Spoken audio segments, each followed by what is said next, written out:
So we can go and dive into the text here. So in John chapter 2, it's going to be verses 1 through 12. Is there someone that would like to read that for us?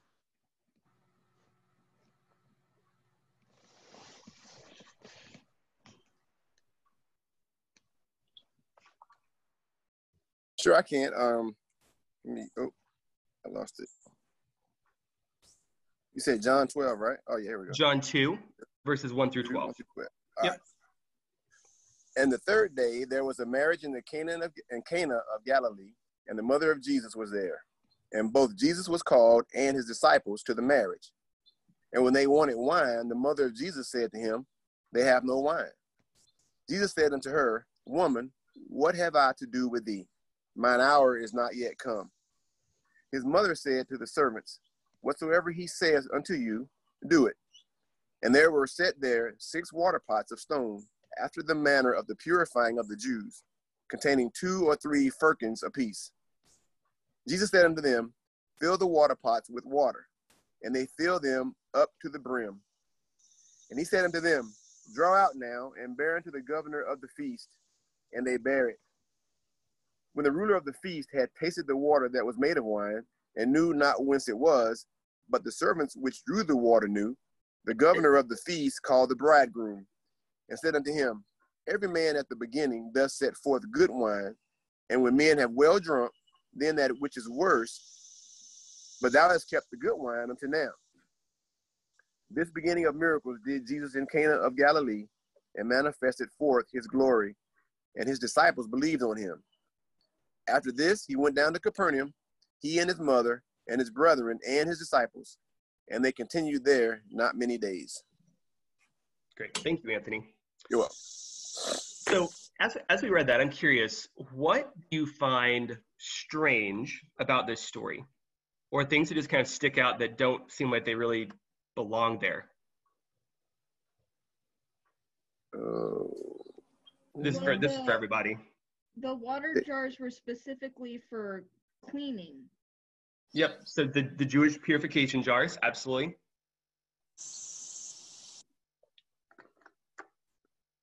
What else? I thought it was interesting. A lot of wine. Yeah. What was it? That's a lot of wine. It is, yeah, and the fact that it specifically mentions the quantity of the wine. So I think Anthony's translation said firkin, which I have no idea what that is. But yeah, the translation, the ESV says it was about 20 or 30 gallons per jar, which means that he was transforming between 120 to 180 gallons of water into wine. So that's definitely a lot of wine. Yeah.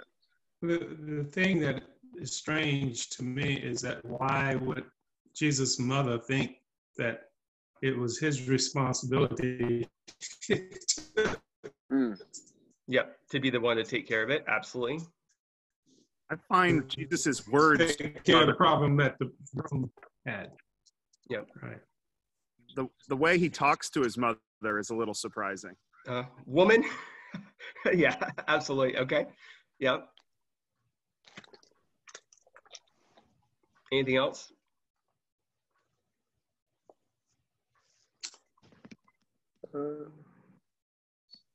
Well, so here are some things that I pulled out from this. I think it's just kind of unique. I mean, there's a lot of questions that came to mind as I was reading this. Why is Jesus here? Like, who is getting married? John does not bother to tell us who it is. So why does he take time out of, because right before this, he was down with John the Baptist. He was calling his disciples. He's already appointed, at this point, it seems about 6 people to follow him. And then now he takes time out of Cana, out of his ministry to go to Cana for the wedding. And then now he's going to go to Capernaum right after that. Why is Mary even kind of in charge in this situation? She's the one that seems to recognize that they've run out of the wine. So what is her role here? Kind of why is Mary so sure that he can do something about this? Exactly what John said, the way that he treats her or interacts with her seems very odd. The whole idea of using woman instead of mother.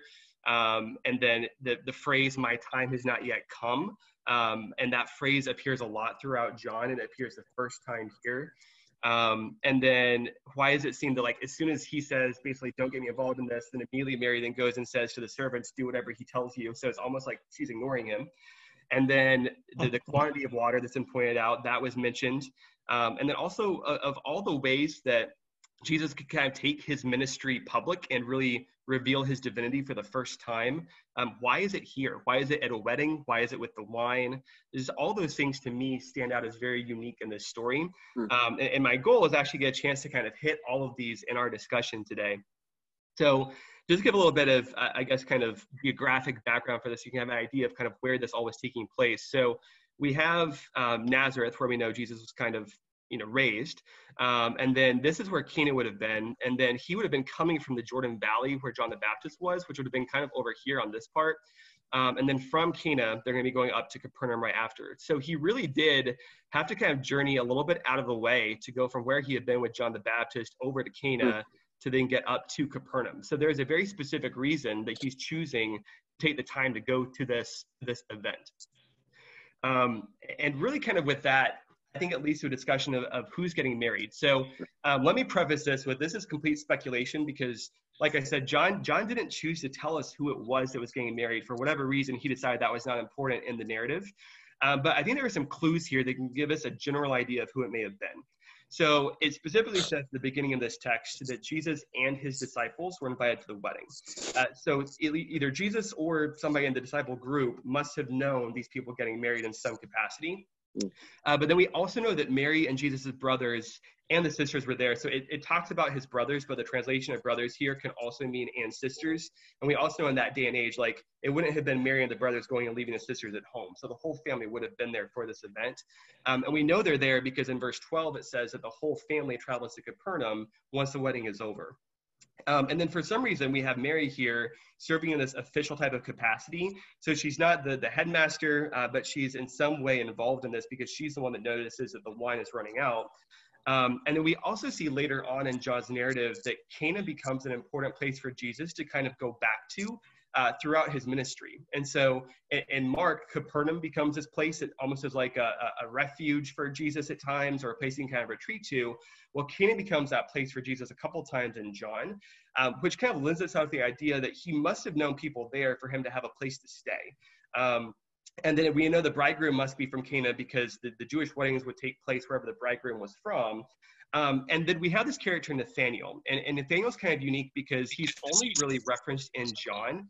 And in all other places, we hear about Bartholomew and we don't hear about Nathaniel. But most scholars think that Nathaniel and Bartholomew were the same person because Bartholomew is more of a family name, so is most likely referencing who his father was. And also when we see Nathaniel pop up in the previous chapter in John 1, he pops up with Philip, and usually Philip and Bartholomew are together in all the other Gospels. But what we find out later on in John chapter 21, is that Nathaniel was also from Cana. And you kind of see the sequence of this story. In John 1, at the very end, Jesus is interacting with Nathaniel, and then now all of a sudden, all of them are going to this wedding. So what some scholars have kind of concluded, and I think this is a pretty accurate conclusion, is that the wedding is potentially one of Jesus' sisters and then a male relative of Nathaniel. Because again, there were all these connections back to Cana, and then all of Jesus' family is there. So there's a good chance that it was one of his relatives or his sister getting married. And personally, I kind of like that part of the story, because if that's the case, to me, it's another way of showing the humanity of Jesus, that he would take time out of the beginning of his ministry to then go and celebrate this festivity with his sibling that he had grown up with. To me, I kind of like that aspect of the story, if that's kind of what happened. Then the timeline of events here that John lays out is also pretty important. And it seems like John is trying to make a point here too, because starting in John chapter 1, when John the Baptist is revealing that he's a prophet, we see this kind of like marking of time that John seems to very purposely give.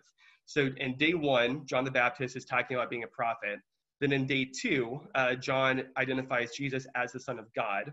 And then in day 3, John sends Andrew and another disciple to Jesus. And it seems like there's a break in the story there, because it talks about it being the 4th hour, they stayed with him, and then it talks about then Andrew brings Peter back. So it seems like that is like a break in the day to go to day 4. And then day 5 would have been Jesus calling Philip and Nathaniel.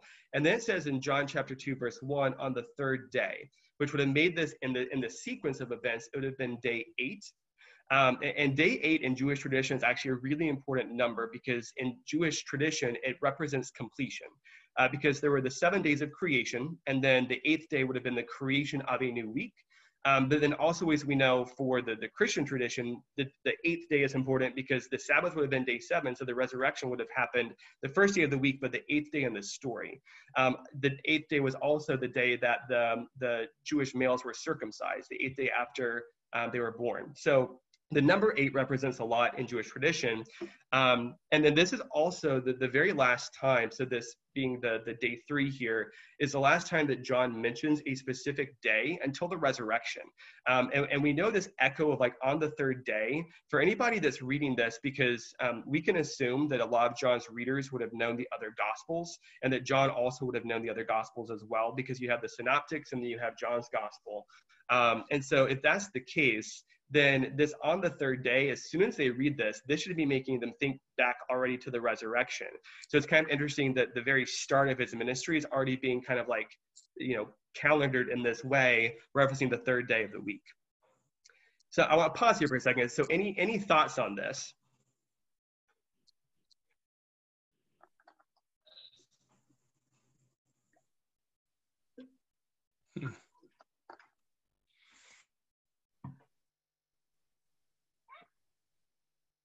Okay. So the next thing I want to kind of jump into is the role of Mary here, which, as was kind of pointed out, seems to be very unique. So Mary only appears in John 2 different times. So it's actually here and at the crucifixion. So John does not talk at all about Mary having gotten the vision before Jesus was born and the interaction with the angel. She doesn't have the story of the interaction when Jesus was an adolescent going to Jerusalem at Passover. That's recorded in Luke. So we only see Mary 2 different times here.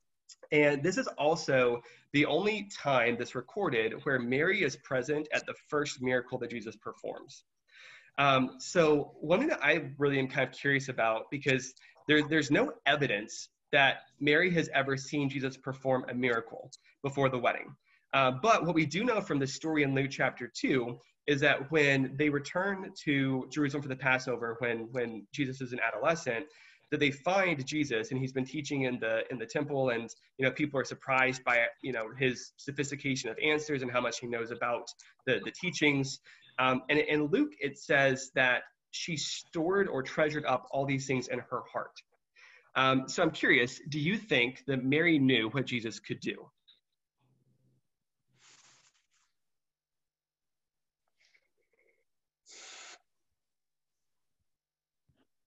I think she knew who he was and what his birth situation was. I mean, he was born without her ever having relations with Joseph. So I think she was well aware of what he was. I doubt that she probably understood the fullness of what would happen, but I think she understood that he was the Son of God.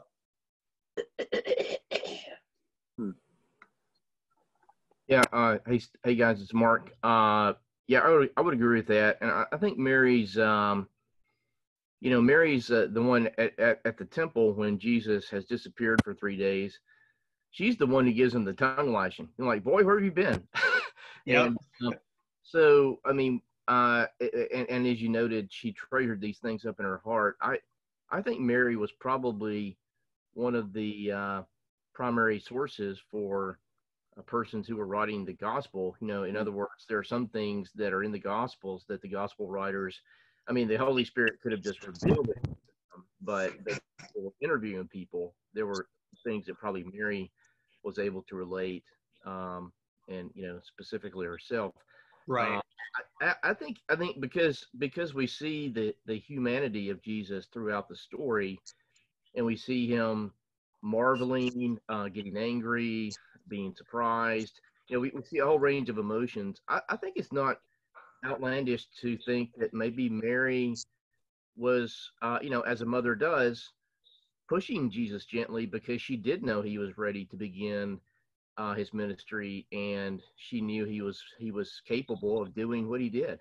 I think it would be hard to explain her comment to the servants if if I don't know, maybe she thought Jesus was going to go out and buy 3 truckloads of wine, but it seems like it seems like she knew he was able to do that. So it may be that we have an example here of mother gently pushing her son, even though we're talking about the Son of God, in this case, which makes it an unusual situation to say the least. Yeah. Yeah, I definitely agree with that. And I think there's kind of 3 things that Mary knows in this situation. So one is she knows that there is this crisis at the wedding with the lack of wine. The second thing is she knows that the Messiah is present. And the third she knows is that at some point in time, he's going to start to reveal his glory. So she may not know exactly, like you said, Mark, she may not know what he's going to do, but she knows that he can do something about the situation. He's probably the only person there who can. And I love that, Mark, too, the idea that, she may have been encouraging him like a good mother would do, to be like, okay, we know what you're capable of doing. Maybe now is your time. That might be her role in this too, for sure. Which actually kind of gets then to the response that he gives to her that was kind of pointed out earlier. It seems to be very odd, that he doesn't say, mother, he doesn't say Mary, he says woman. And just to kind of get some context for this, I think there's 2 ways that this can be taken. So one is that woman at that point in time would have been almost like saying ma'am. And so it was not a disrespectful term, the language being used here at all. But it potentially is a way that he is kind of distancing himself from Mary, and showing that he's kind of independent from her wishes without being rude to her. Because we know that Jesus would not have been being rude to his mother, because that was obviously one of the 10 commandments, is honoring your parents. But if you think about it too, there's another time we see him talk about her as woman, and that's actually when he's on the cross, and he's putting her in the care of John. So even in that situation, he's giving a very loving act as he is referencing her as a woman there. So it does not seem like there is a situation of disrespect, but in some ways it is potentially his way of starting to distance himself, because if this was going to be the time when he starts to display his ministry, then that means he's going to be transitioning in a role from having been Mary's son to now becoming the savior, and eventually he'll be her savior too. So if you think about even that transition, that relationship is a very unique transition that has to take place. But I think there might be something else here as well, because if you think about it, in Genesis chapter 3, when we actually first ever kind of hear a prophecy of what's going to be to come, this is right after sin has entered into the world, and we know that man is going to fall, but that God already has a plan of redemption in place. In that statement that Jesus, or that God makes in Genesis, he says, I will put enmity between you and the woman, and between your seed and her seed. He shall bruise your head, and you shall bruise his heel. So the fact that that word woman is popping up here at the first public demonstration of his divinity, and then again right before he is completing that at the crucifixion, right before his death and then resurrection, I think that even that word woman might be another echo that the readers are going to be thinking about all these connections of Jesus back as the Messiah.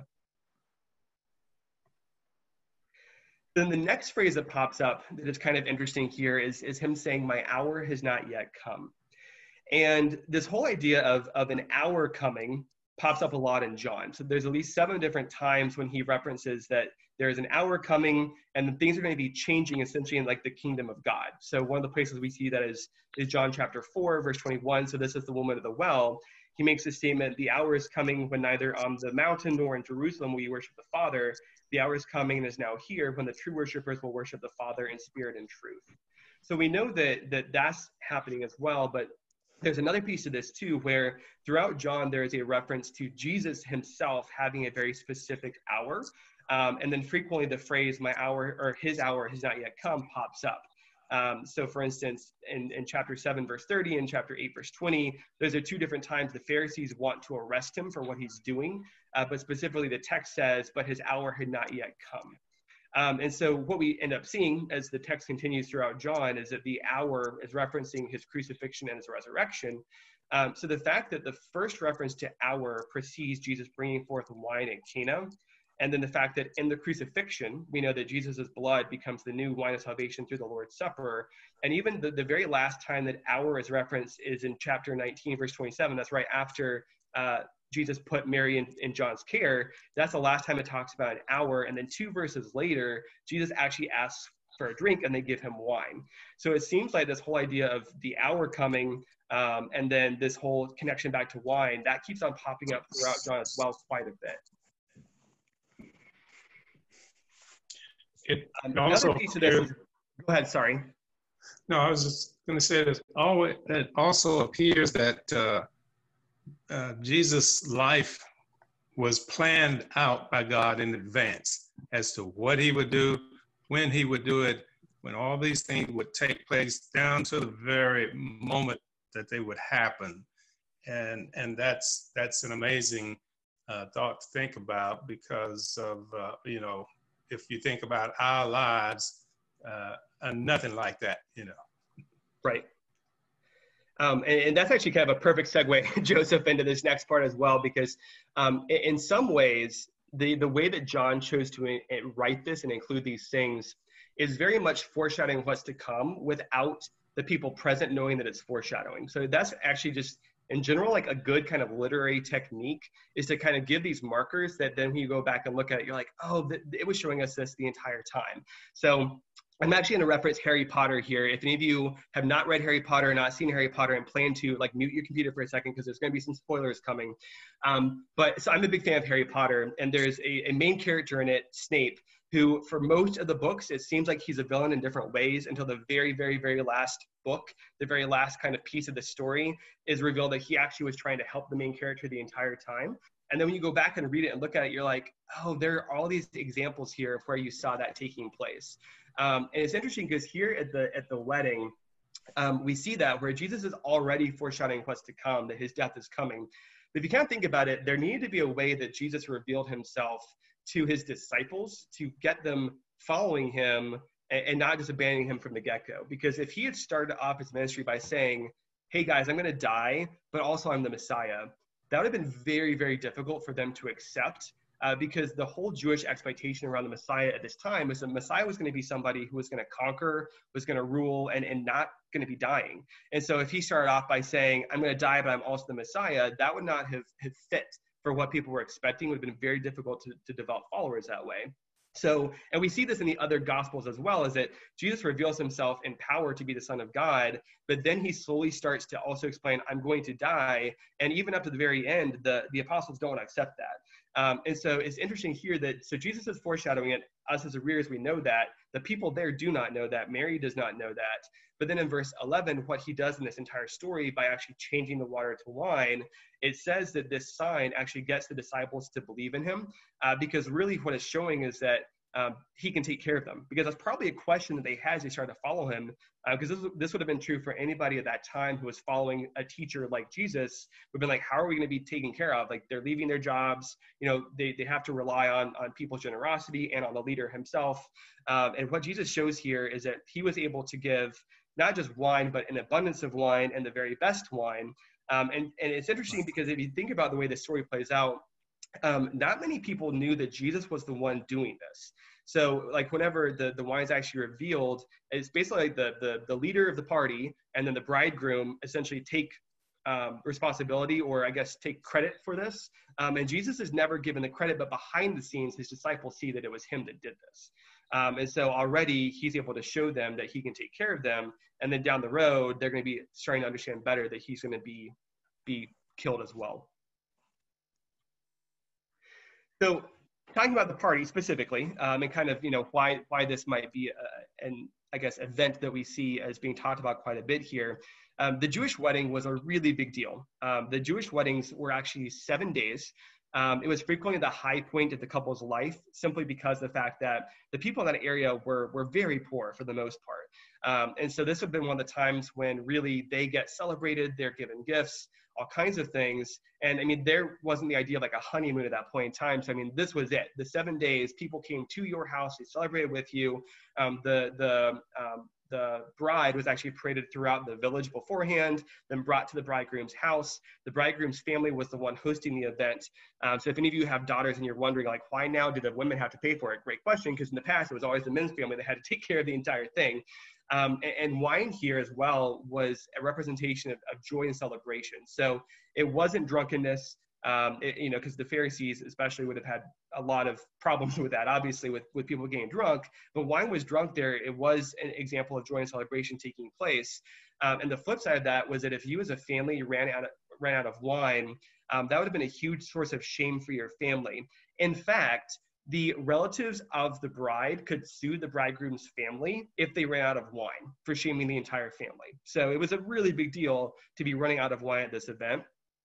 Now, I want to pause here for a second because I'm curious if any of you previously, when you've studied this, have you ever heard it taught here that Jesus did not actually transform this into wine, that it wasn't wine we were talking about here, that it was grape juice or something else?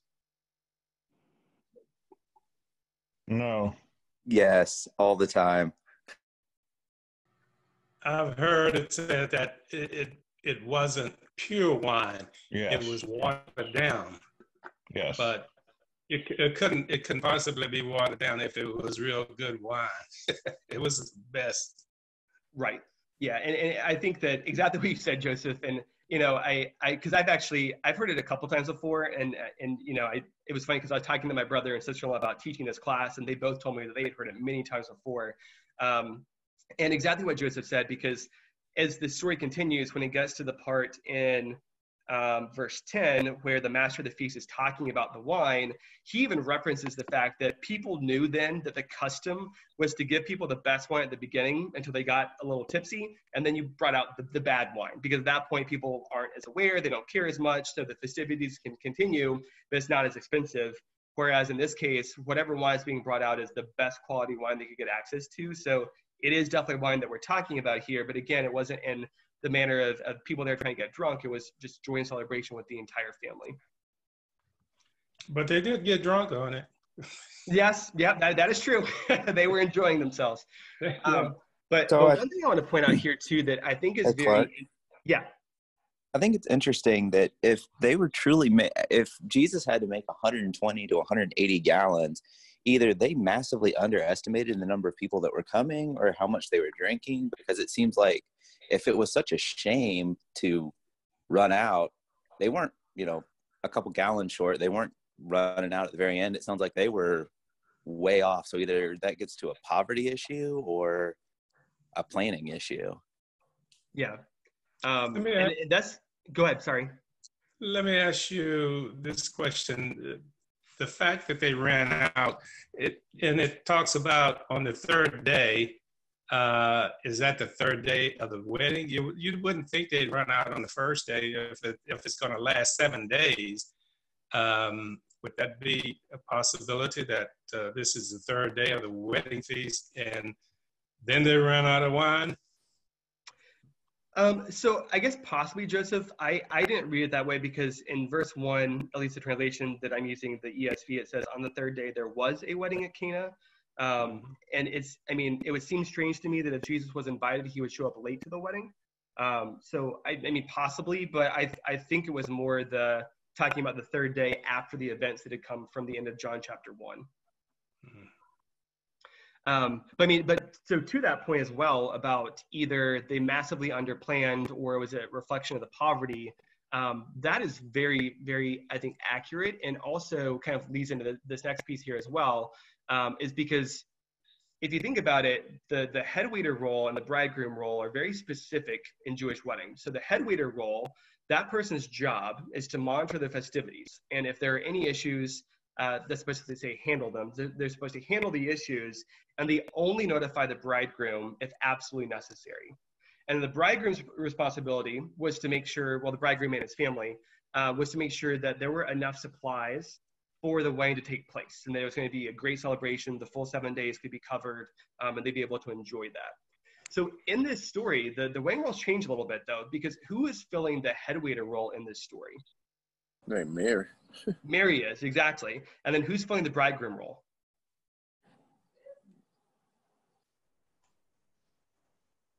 Jesus.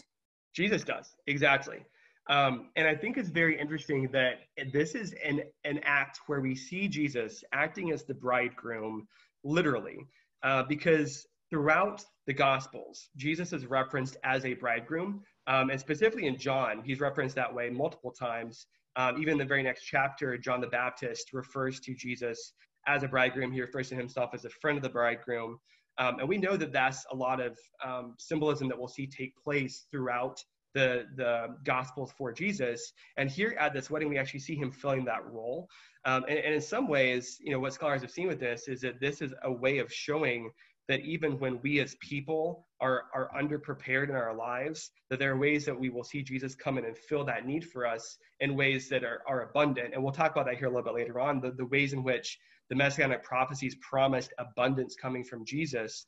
And it's something where this is really a role that he's filling physically in this event, but also, metaphorically throughout the rest of the Gospels as well. So this gets to something that Rosa pointed out at the very beginning. Why do you think that the detail of the Jewish purification jars is included in this story?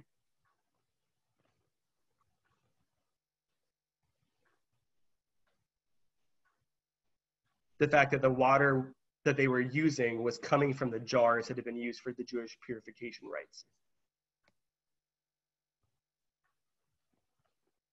Well, it could be a foreshadowing, right, of here we are turning to wine, which is the reference to Jesus's blood on the cross. And if it was in those Jewish purification jars, then it's getting to the purification that comes from Jesus's blood being given on the cross for us.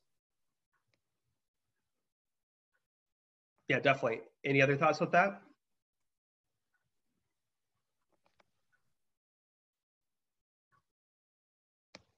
Well, I don't think he used the water that had previously been used as purification water for the attendees, because they refill the jars with water.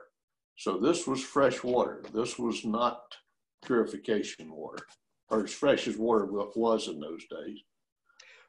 Right. Yes. And I agree with that, Steve. And that'd be kind of gross to reuse the water that they had previously used to wash themselves as the wine.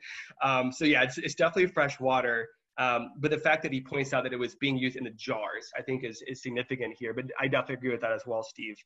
And kind of to what John had just talked about, is kind of thinking about this symbolism of water into wine. It's kind of unique because if you think about in the Old Testament, there are a lot of times that we see water being manipulated by God in different ways. So there's the flood with Noah, there's a parting of the Red Sea, there are times when he stops the rains from coming. There are lots of times when the water is actually manipulated, but there's only one time that God actually transforms water into something else. And that was with the plagues, when he takes the water and changes it into blood. And as far as we can tell from that story, that was where he changed the water into blood without changing anything that was around it. He didn't change the soil underneath the river. He didn't have to change other aspects of the river itself. He physically transformed the water into the blood. So then here at Cana, we see Jesus transform the water into wine. And we know later on that wine does come to represent Jesus' new covenant in his blood. This talked about in Luke chapter 22. But even thinking about the fact that he uses the purification jars themselves as the vehicle for that, I think is very purposeful. Because one thing we know about Jesus is that when he was coming to fulfill the law. And so he's taking what had previously been used by the Jews as their purification rites. And through that, he's now doing something new. And we know that that's going to be the case throughout his ministry. And so just like, as he transformed water into wine, he's going to be transforming this act of the purification with the jars will eventually be transformed into waters of baptism. So I think this whole piece of the transformation is very purposeful here, and using those jars as his way of showing I'm coming through the prophets, I'm coming through the old law to fulfill that and now do something new as well. In addition, when Jesus died on the cross, we know that water came out of him as well as his blood. Yep, absolutely. Yes, again, like I said at the very beginning, as I've been studying this, I think that the symbolism in this story is so interesting because it ties to so many other pieces of what we know about Jesus, for sure.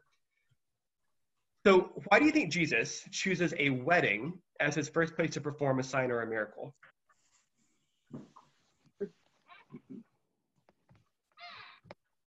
That wine you were drinking? What'd you say? Is that wine you're drinking? No. Absolutely. Yeah, absolutely. My water bottle is transforming right now. I don't know that he actually chose that. His mother chose it for him. So that's true, but I mean, he could have done nothing. I mean, he had every right to say, I'm not going to intervene here. True. So he does choose to act here. True. I think he used the opportunity to reveal himself potentially both to his disciples and to, what was essentially his hometown community, because Capernaum as a location is said later to be one that rejected him. And it said that, if the miracles had been performed anywhere else, as many miracles had been performed in Capernaum, anyone else would have embraced him. And so it was sort of, the start of a number of miracles being performed in his hometown. Yeah. And I think that's a really good point. And I think it's also interesting to think about the fact that we know later on that Jesus's brothers kind of reject him and question his sanity in some of the other gospel writings. And they were here to witness this miracle. So that in itself is also kind of interesting too. But I think you're right, Oliver, that this is a chance for him to reveal himself to people who knew him in a more intimate setting. Because again, we know that this miracle was not performed even in public at the wedding, because most people just thought, they just had great wine stored out somewhere. It was a very select few who knew that Jesus was the one that did this. Yeah. Any other reasons why he might have chosen a wedding?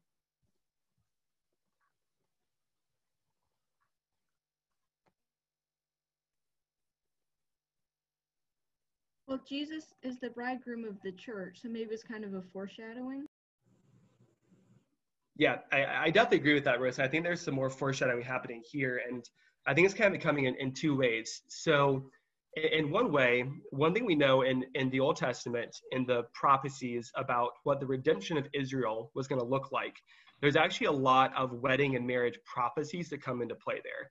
So in Hosea, we see this text where Israel has been unfaithful, but God is going to betroth Israel and make her his faithful wife. Jeremiah uses some very similar language there. And then again in Isaiah, it talks about how when Israel returns to righteousness, that God will rejoice as a bridegroom rejoices over his bride. So there's already a lot of this like foreshadowing and symbolism of wedding as a way in which Israel will be redeemed.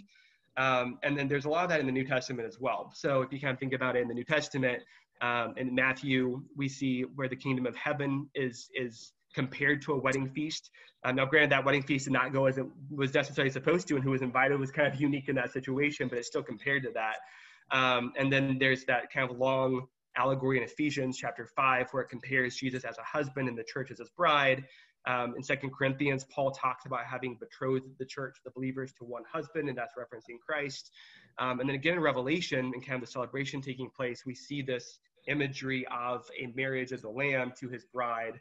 And then specifically, the people invited to the marriage supper of the Lamb were blessed. So the people even allowed to be there present for that wedding were considered to be blessed. So there's a lot of that symbolism of Jesus and weddings taking place there.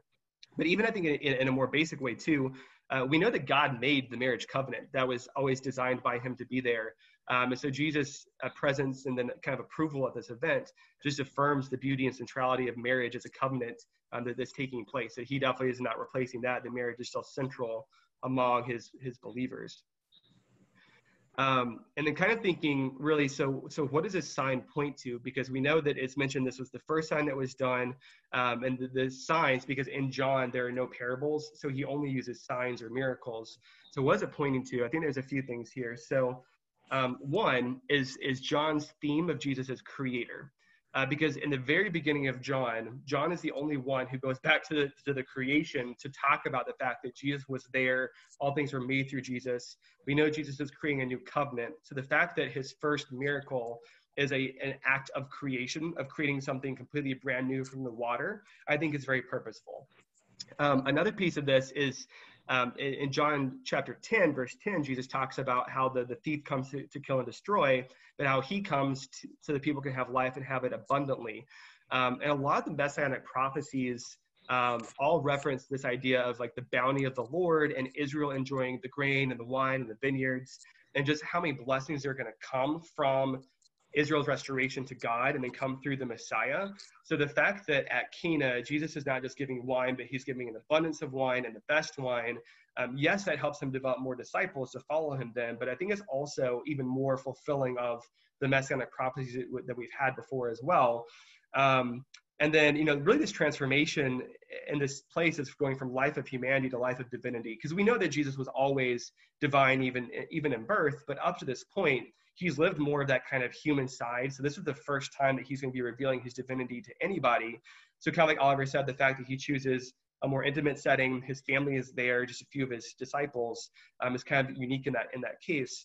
And then the very last thing is that, in this instance, Jesus is taking a quote unquote ordinary setting because really every culture out there has a wedding celebration of some sort.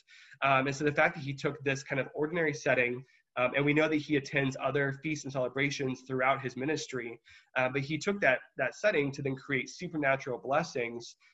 That's really a reflection of what he wants to do in our lives too, to take wherever we're at, even in those times when maybe we have misjudged, misplanned, still take those and be able to bless us in those events and in those moments of our lives as well. So I think there's a lot of things that this is pointing to here. Any final thoughts before we kind of wrap up the study this morning?